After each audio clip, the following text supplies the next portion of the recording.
spirit of this revolution is not going away. This is the Ron Paul Liberty Report with Ron Paul, Daniel McAdams, and Chris Rossini.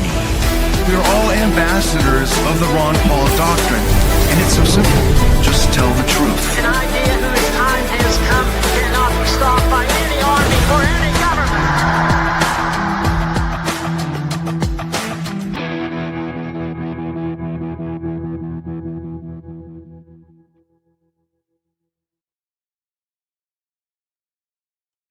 Hello, everybody, and thank you for tuning in to the Liberty Report. With us today, we have Daniel McAdams, our co-host. Daniel, good to see you this morning. Good morning, Dr. Paul. How are you this morning? Doing well, doing All right. well. Excellent. Just keeping wondering about the problems of the world and Lots of them. whether or not there's going to be more war or less war. But we do know there's wars, and we know there's potential wars out there, so we're watching it very closely. Today, we'll talk about the hotspot that has gotten a lot of attention now, and I'm going to start off with an article from the president's article on what's going on in Trump's investment, the son's investment. Yeah, it's from the Wall Street Journal. Eric Trump. He's our favorite person. Okay, the article has Eric Trump invest in low cost per kill drone companies. And I want to emphasize this low cost per kill because it reminds me that when you do study a company, you want to study low cost. So if you want to invest in a company or buy a company, you say, well, I have this gadget, I want you to use it. It lowers the cost per item. And that's a good business decision. And you look at it. So it just hit me in a terrible way.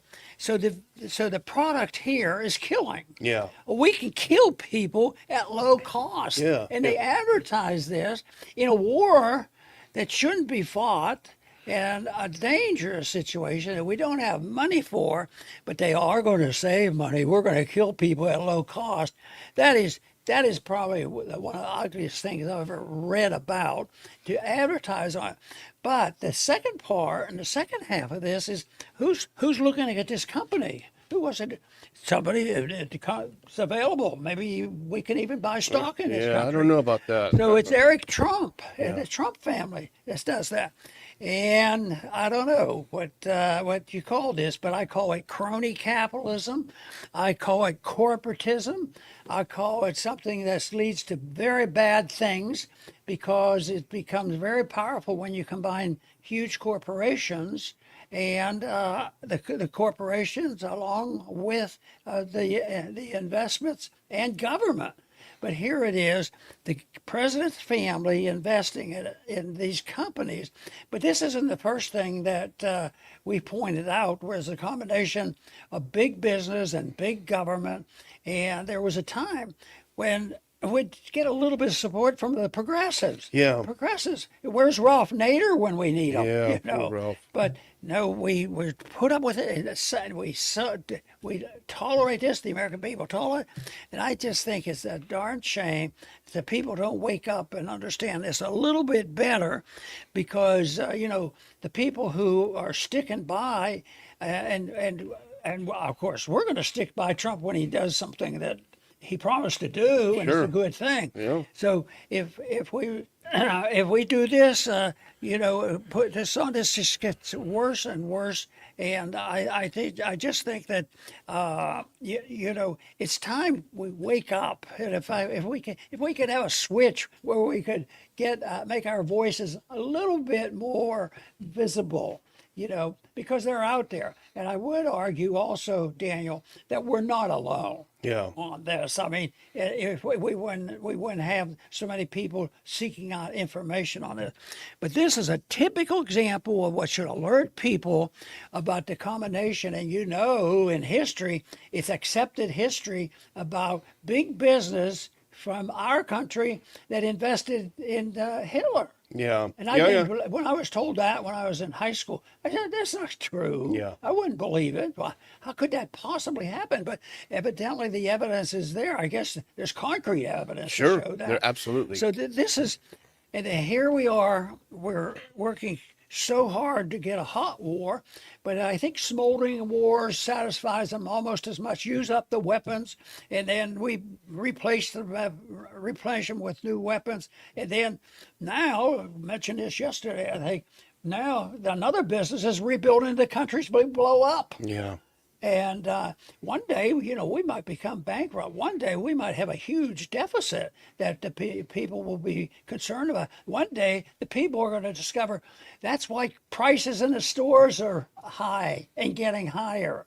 And right now, there are signs that there's a new burst of inflation coming. If you look at oil prices, if you look at gold prices and silver prices, and so many things that have a lot of significance. So this did not cheer me today. And I know you have an answer for this, so I'm anxiously waiting to hear what you have to say. Yeah, this came out in the Wall Street Journal yesterday. If you put up that first clip, I mean, the headline itself is almost just, you don't need to read more. Eric Trump invests in low cost per kill drone company. President's son has joined a deal to take the Israeli company extend public. Now go to the next one. Eric Trump is pouring money into a sector that is a growing focus of the Pentagon his father oversees. Drones. President's son is investing in Israeli drone maker Extend as part of a $1.5 billion deal to take the company public through a merger with a small Florida construction company. Now, here is the kicker. When I read this sentence, Dr. Paul, I immediately sent this over to you because this tells you everything you need to know. I mean, go to the next one. This is this low cost per kill company was battle tested during Israeli operations in Gaza in recent years. They market some of their drones as low cost per kill munitions that align with U.S. defense objectives, etc. So let us just refresh ourselves as to what happened in Gaza. 70,000 at least innocent people were slaughtered in, I guess, with low cost per kill munitions. But I hate to say this, but what decent person, I'll go to that next picture, would look at this and say, wow, that looks like a good investment. I want to put some money in that. That looks like a great idea to me. I mean, even if everything was on the up and up, and of course, if you are in a declared war, you don't want to be firing gold-tipped bullets, obviously. But this is something completely different. When you look at the absolute destruction of Gaza, the murder, the slaughter, the genocide of people, and the company that did it says, well, we did it at a really low cost, and you'd say, well, let me bring out my checkbook. I mean, what kind of person does that? But the other thing they use this as an advantage and a selling point is that we have weaponry and we have to be prepared to protect ourselves because we'll soon be invaded by somebody. Yeah. And so it's a weapons testing system. So, we don't want war. We just want to be prepared. So they use these conflicts or pretense of necessity to test weapons. So they're out there testing weapons actually when people are still getting killed. Testing them on people, yeah. I mean, it's worse than animal testing, and people are against that, right? Yeah, so they're going to test weapons on how to kill people. Yeah. And that's a shame. Well, now this goes back to something you said in your introductory remarks on this one, if you go to that next clip, because this is something that we are increasingly seeing. And we were disgusted when Biden's son was involved in this, and I think even conservatives should be equally disgusted. The merger marks the latest expansion of the First Family's business empire since Trump was reelected. And I highlight this, including into many sectors the Trump administration regulates. New ventures stretching from cryptocurrency to nuclear fusion energy to manufacturing, which have generated billions of dollars in proceeds and paper wealth for the family, renewed conflict of interest claims that the White House and Trump organization have denied. How could you deny it? Do you remember, Dr. Paul? I was a youngster, I have to say, but I remember in the 70s when President Jimmy Carter was in office, and remember his brother, we kind of laughed at him, the dopey brother who was always drunk. Well, he endorsed this Billy beer. Billy Carter endorsed the Billy beer, and I remember it was a huge scandal because how dare the president's brother use his father's position to make a couple of bucks on a beer can? And look where we've gone from there to Hunter Biden, now to this billions of dollars on low cost per kill bullets. Yeah, I think this principle, and we've talked about it a whole lot, and this was just inviting more conversation, and that is the combination of big business and big government. And it's been around for a long time, but right now, I would have to argue and accept the fact that it is increasing, dangerously so. And that makes a tremendous advantage, and it gathers in the working man. He says, "Well, I have a job. I'm building airplanes and this sort of thing." So we have to keep this going, and just take a look if you had test votes in the Congress. We have fiscal conservatives who brag about cutting back and balancing a budget, and where do they vote when it comes up to these weaponries? They vote for Always, them, and yeah. it's so disgusting. And I've made the point quite frequently that people generally, the voters, don't like hypocrisy. Well, why don't they look at this? There's a lot of hypocrisy. So it is the Congress has more responsibility than people want to recognize, because they accept the lobbying of the people coming to them and say, "Well, look, we could fund it," and they fund these individual congressional districts. And if you want to become a chairman, then you get real good funding. Yeah. So you buy a chairmanship in the committees. So the system is bad. This is the reason why, as much as I like to see the Thomas Masseys, and we should have a lot more and many more, and the voices should get louder, that the answer is not right in Washington, D.C. The answer is who controls Washington, D.C., who controls the voting process. They'll even cheat in elections Sure. to get some of their friends elected. And this is burning up a lot of time and a lot of money and a lot of disgust, and the people are unhappy.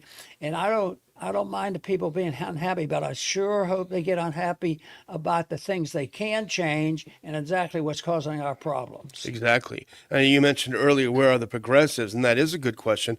I would also say, where are the Christians? Because there is a little commandment I remember saying, "Thou shalt not kill." And of course, any war that's not a just war, according to the principles of Thomas Aquinas and Augustine, would be a war that Christians cannot support. So if you're looking at low-cost killing of Palestinian civilians, how can any Christian support that? I don't understand it. Yes, and they never get asked that question in that tone. You know, that would be anti-Semitic and all these other things that would be accused of. So it's a sad situation, and yet I still, some days I wonder, and sometimes I get criticized for saying there's good things happening, and because maybe they come to our conferences. Maybe our conferences are real therapy for us, because we come and we discuss these issues, and we get to talk to a lot of people who are personally involved. And that is one reason why I really enjoy the conferences, because, that's where you really talk one-on-one with people.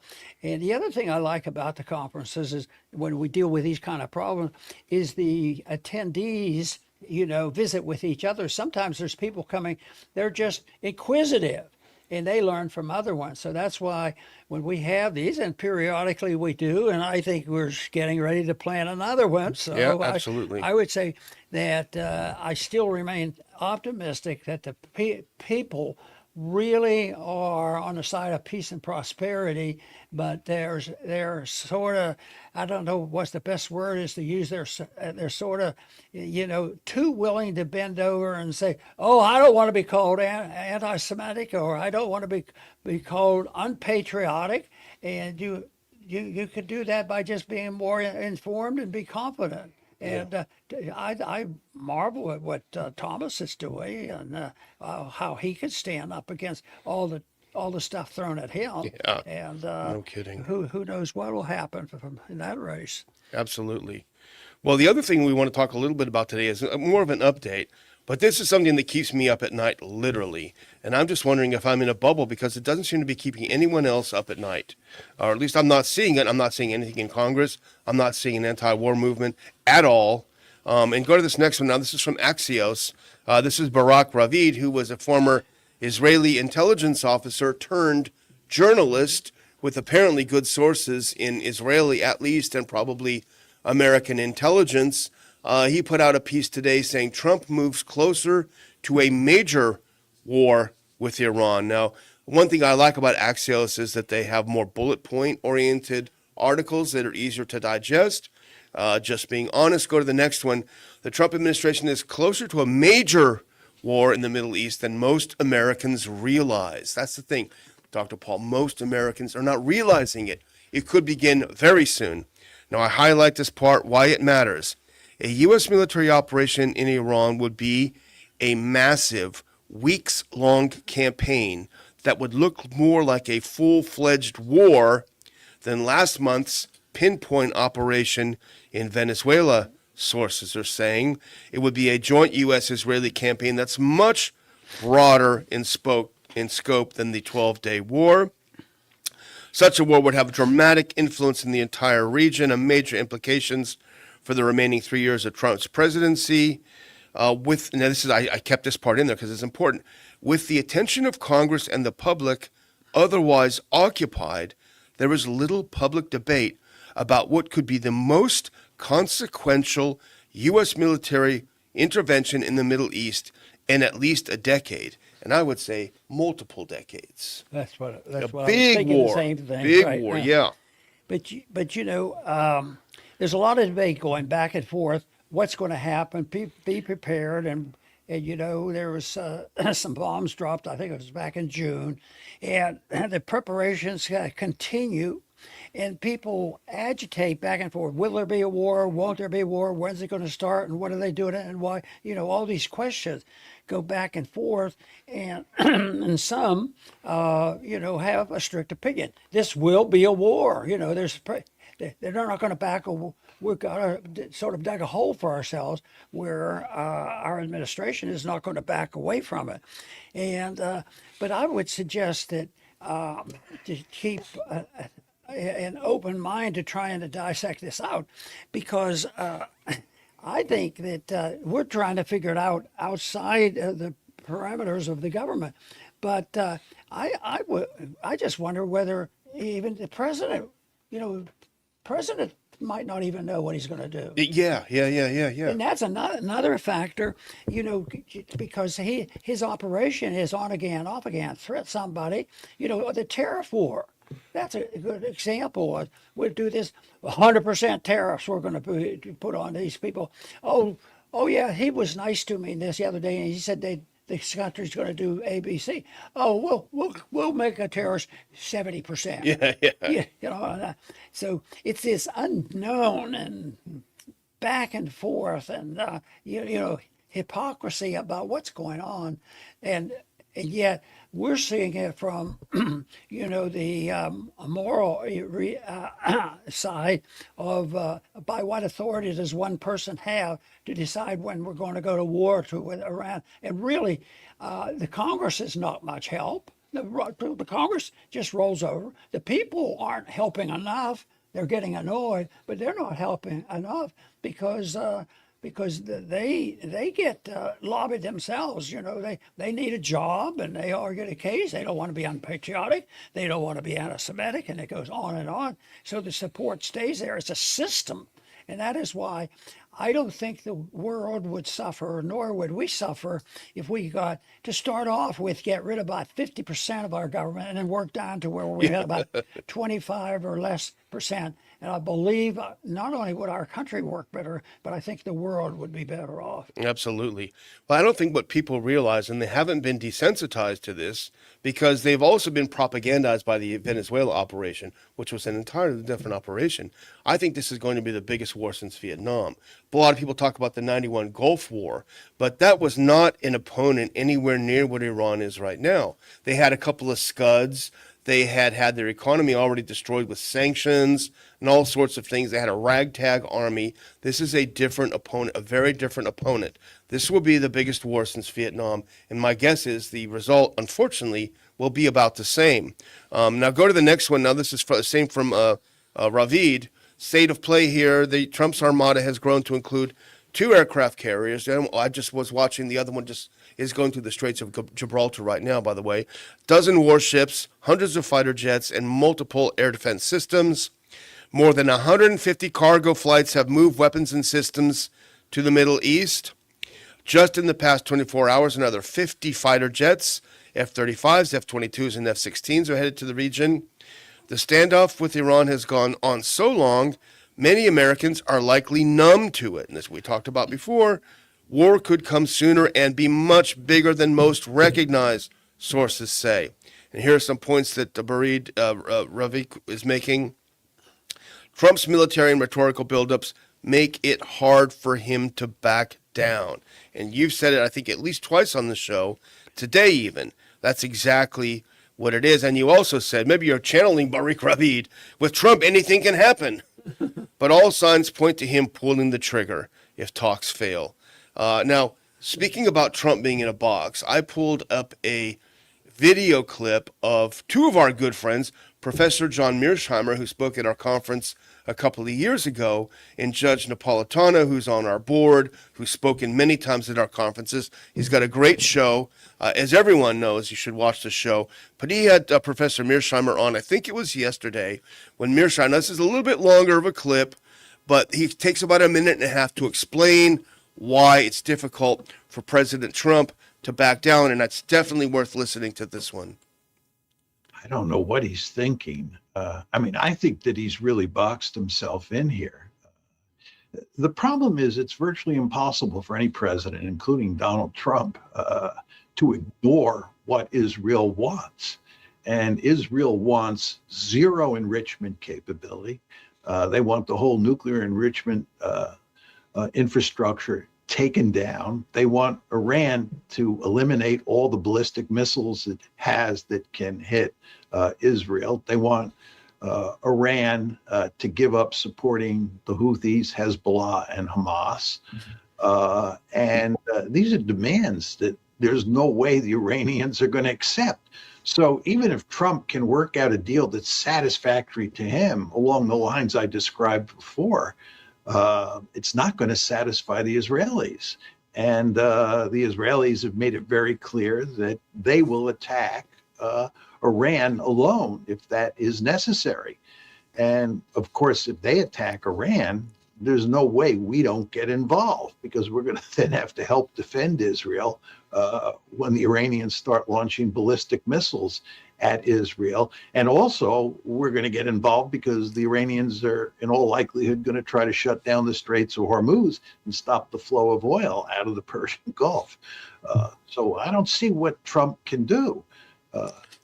It's really kind of sad in a way, because he said, and Mearsheimer, I'm sure, is absolutely right, even if Trump would get a deal with the Iranians that he would be satisfied with, it'll never work, because the Israelis want much, much more. And they've already told him, if you don't give us what we want, we're going in alone. And guess what? You're going to be backing us up very soon. Sadly true. He speaks where the problem is. Yeah, exactly. You know, this perpetual war thing, we still think old-fashioned, where somebody did something really bad, bomb Pearl Harbor, and we have to fight and get the thing over with.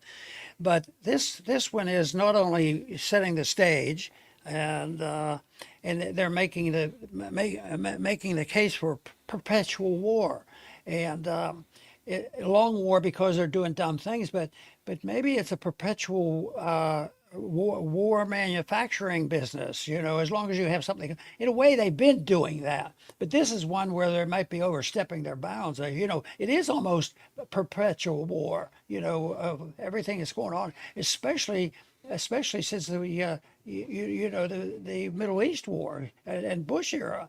He said it's always somebody that we're getting ready to, but the stage is set right now for, you know, something terrible to happen, and then it's also that it's not going to be like the other ones. And you and others have made this case that this won't last just 1 month or a short period of time. Yeah. And that of course is a sad situation.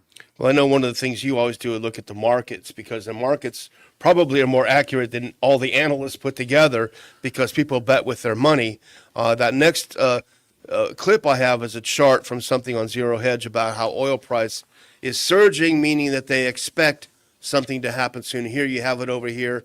Oil reaches HOD Wednesday soon on heels of Axios report. That's the report that we just were talking about, with WTI kissing $64 a barrel. There it is right there in front of you, Dr. Paul. The market thinks there's war coming, I think. You know, if you wanted to work that in with the gold's been going up for, years now, going from, the 1,000 range now up to 5,000. Is up sharply again today after some correction. But this one is a recent one. It's not gigantic, but it's coming at a time when gold was down a bit, and all of a sudden there was this announcement. So the case could be made that the blip up here is significant. But I'll tell you what, though, if you watch the oil price and the gold prices and the deficits that we're racking up, that'll tell us that we're getting closer, or when it breaks out, or when it's definitely in the cards. I think that uptick we just looked at on oil is going to be much bigger, and I see that we put Americans in charge of the oil drilling. They sold some oil out of Venezuela already. Yep. Do you think there's a little bit of corporatism involved there? You better believe it. They go out and find new fields for us. Exactly. The other thing that happened yesterday, we weren't really going to talk about it today on the show, is that Iran successfully partially closed the Straits of Hormuz yesterday, and it was, I think, sending a message that they can do it. It was for a military operation, for a training operation, but they did close partly the Straits of Hormuz. And number two, the Chinese and the Russians are arriving. There's literally a Russian warship at port in Iran right now. They're going to do joint live fire exercises, which they do every year, but it just happens to be at a time when Trump wants to invade. So you're going to have a bunch of Chinese and Russian warships right in the middle of hell breaking loose in the region. That should worry everyone. That should really worry everyone. Yeah, mainly because what is the plan? That somebody does something deliberately, but we've often mentioned that some of our wars are set up with the strategy of an accident happened. Yeah. So a ship was sunk, we were just bombed. Yeah. And so it's very fragile. And I think what is going to really prompt us to go nuts on this will be financial, because there's a challenge to the dollar. And I emphasize the fact you need to watch that deficit and the national debt and the spending, and it's not changing. All this fanfare, they're not cutting anything. We mentioned the other day of getting rid of the Department of Education. Yeah. That is a perfect example of a lot of bluffing and a lot of just gabbing. So we're going to get rid of the Department of Education, and they raise the amount of money they get, and then they hid some money from it, and all this stuff. They can do that because I believe there's lots of money passes hands through the worldwide banking system, which is the Federal Reserve running the dollar system, because people need dollars, and the dollar stays stronger than they really deserve. And but eventually the market will rule. And I think we're seeing whispers all the time, because we shouldn't be saying oil prices are, gold prices are, everything. We'll say the dollar's down, the dollar's down, the dollar's down. Why is the dollar down? And if we heard that every single day, but the media never ask the people they're interviewing, why is the dollar down so much today? They say, oh, why is the price of oil up today? Yeah, exactly. Well, there's a reason. There is a connection with the dollar. Well, Americans are happily sleeping, or they're focused on other things. But the thing is, if oil does spike to $100, $150, $200 a barrel, the Americans are going to feel it everywhere. Because all you have to do is look out on the highway. Everything is trucked in from somewhere else. All your stuff coming from Amazon, it's all on trucks. It's all being trucked in. Everything is going to shoot way up if the price of oil goes way up. That is right, and it'll come, and yet, and if somebody will say, "Well, Ron, why are you worrying about it? What can you do about it?" You even admit that you're not going to have anytime soon, maybe a long time, before the Congress wakes up and you have 55% of people voting for what we think they should be doing on. But they will. The effort has to be made by changing the people's minds, about it. And I always marvel at when the people got disgusted with COVID.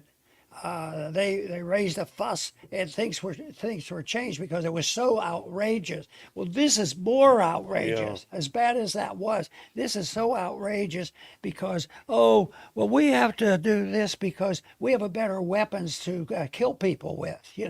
So it's a shame, but we're going to keep plugging away because I think the most important weapon is just information and knowledge and people willing to speak out.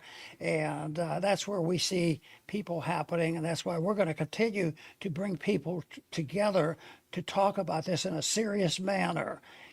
Numbers are very important, but numbers aren't everything. It's the people willing to stand up. Right now we have 1 or 2 or 3 or 4 in the Congress speaking out, but they're the voice of reason, and they do carry more weight than the rest of the mob that just goes along to get along and get their money and stay in office. Absolutely. Someone suggested to me earlier that a member or a senator should offer a declaration of war like you did that time on Iraq and force a vote on the floor and see what happens. That would be interesting. The danger is, of course, that it would pass. You remind me of a period of time where I never saw a group that angry at me for bringing it up. That's right. Constitution. We don't You want mean to say you want us to vote on this? Don't make us do that. Well, I'm going to close out with a couple of graphics really quick because I know we're running past, but sometimes, at least for me, it's good to visualize things. Now, skip those two and go to that first map, and you'll see it here. Now, this is Mensch OSINT. This is open source intelligence, and you can see the massive airlift right now that's been taking place, moving those resources to the Middle East. 20 USAF tankers airborne, all en route to U.S. bases in Europe, off to the Middle East.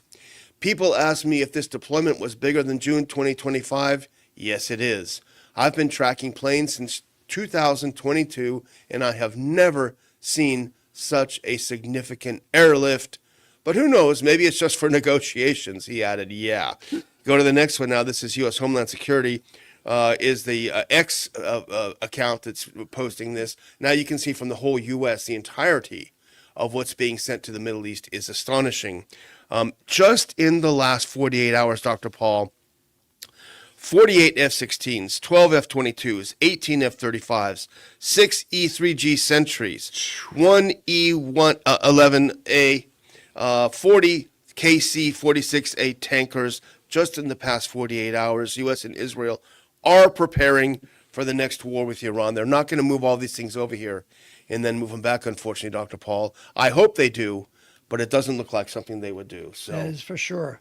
But information is very important. We have to report or explain as much as we can, because people, I believe if they have the right information, they will react in a positive way, and a positive way is not complicated to answer, in spite of all this mixture and mess around that they have to deal with, monetary and military and the works, that, simply just trying to follow to some degree what the founders advised in the Constitution would be out of this stuff. It wouldn't be that difficult because we weren't meant to be, and the Constitution doesn't defend our, attending and having an empire. And we have an empire, and we have a dollar, and the empire is shrinking and the dollar is shrinking, and therefore our liberties are shrinking. So people will have to wake up, and the sooner we do it, the less painful it will be.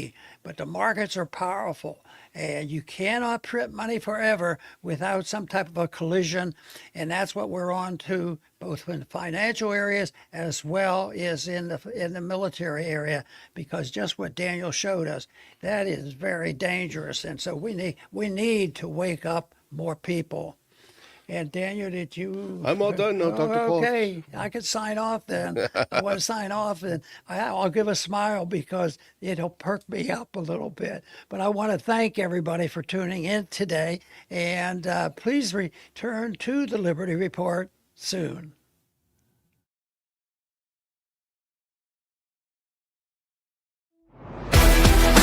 Thanks for watching the Ron Paul Liberty Report. Like and subscribe to help spread the message. And until next time, live free. This country is in a revolution.